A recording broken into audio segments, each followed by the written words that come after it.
నమస్తే మామ, ఈరోజు అయితే చికెన్ అయితే వండుకుంటున్నాం మనము. సో రోజు వండుకున్న ప్రతిసారి అయితే బాగా కారం పొడి ఎత్తున్నాం కదా.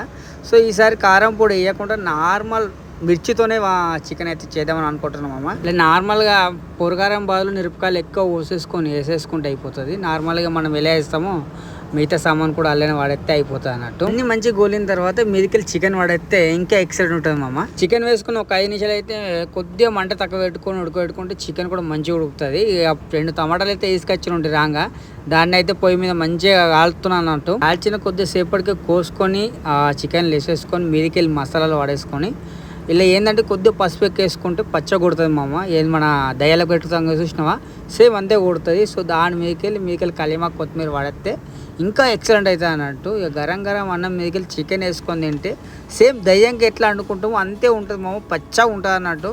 చికెన్ మాత్రం ఎక్సలెంట్ అయింది. మీరు కూడా ఒకసారి ట్రై చేసుకోవాలి, పచ్చగా వండుకోవాలి కూర అయితే. Thank you for watching this video మామ. సబ్స్క్రైబ్.